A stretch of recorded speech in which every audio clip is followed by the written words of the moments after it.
ठाणे शहरामध्ये काल दिवसभर विश्रांती घेतलेल्या पावसानं आज पहाटेपासून पुन्हा सुरुवात केली आहे। रेल्वे सेवा 10 मिनिटे उशिराने धावत असली तरी ठाण्यातील रस्त्यावरील वाहतुकीवर सध्या कोणताही परिणाम झालेला नाहीये, पण दुपारनंतर पावसाचा जोर आणखी वाढणार आहे। या संदर्भातला सविस्तर आढावा आमच्या प्रतिनिधींनी घेतलाय, पाहूयात। ठाणे शहरामध्ये आज सकाळपासूनच पावसाची रिपरिप सुरू आहे।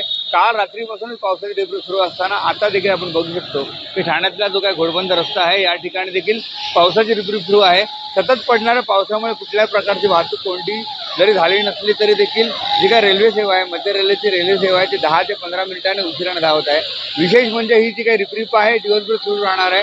दुपारच्या सुमारास जर पावसाचा जोर वाढला तर नक्की त्याचा फटका ठाणेकरांना बसू शकतो, कारण की ठाणे शहरामध्ये काही सकल भाग आहेत, खास करून वंदना सिनेमा असेल, पोपट असेल, त्याबरोबरच चंदनवाडी असेल, पाचपकाडी असेल, घोडबंदर रस्ता असेल, आनंदनगर असेल आणि गायमुख असेल, या ठिकाणी खूप मोठ्या प्रमाणात पाणी साचतं। विकास काटे, साम टीव्ही न्यूज, ठाणे।